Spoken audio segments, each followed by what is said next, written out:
So we're going to hear individually from each of these storytellers what's happening in their communities. And Ethan, I'm going to ask you the first question. So you have in your packet some information on these separate stories, right?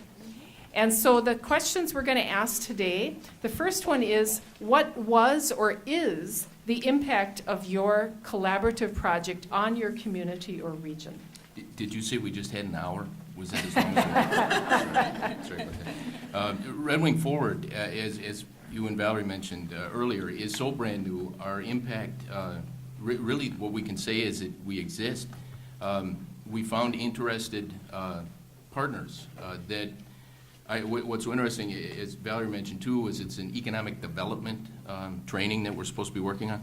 And we have brought together certainly people who have a vested interest in our economic development, but also when you start seeing executive directors of social service agencies getting involved in economic development, you know that's got to be a success of some sort. So we're fairly new, but that we really hang our hat on involvement. Great, that's a great point, seeing new players at the table.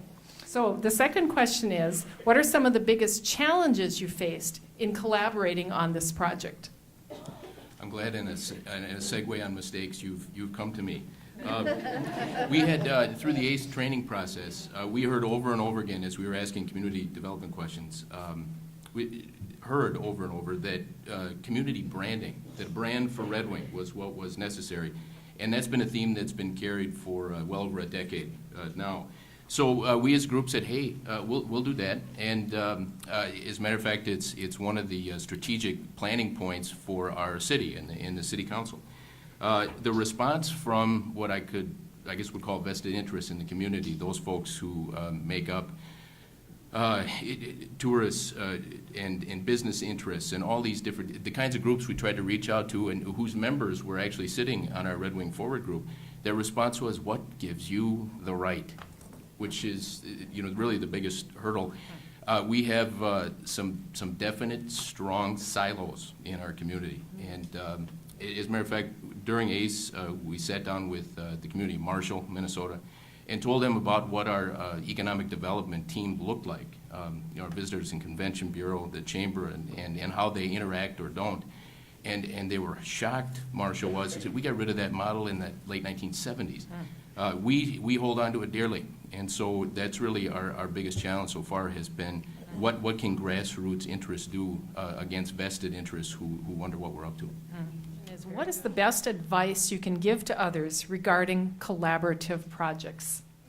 This is going to sound like I'm a paid staff member at Blandon, but really the first thing is out of that ACE training, you hear a phrase over and over again, you need to go slow to go fast. And really what that meant for us was going in knowing that this is, we're picking up challenging issues. All of you are working on challenging issues.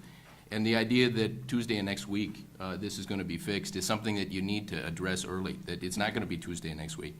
And that if you want to be a part of this process, we really need you to commit long term. And you get fewer people, but the whole point is, the hope is that they can see you grow and they can see you do and move. So that's a big part of it. The other thing too is when you hear things like what gives you the right, the other part I would say is a deep sense of humor, so that you can respond to things like that with, this is a tired old joke, but if it wasn't for my left side, it would be all right, or something like that. So that, as a group, you know that you're there to have fun and you're there to laugh, and it is so much easier to bring people back to a meeting when they're laughing through the whole thing. Yeah. Well, hopefully not laughing at you. Yes, it's good advice.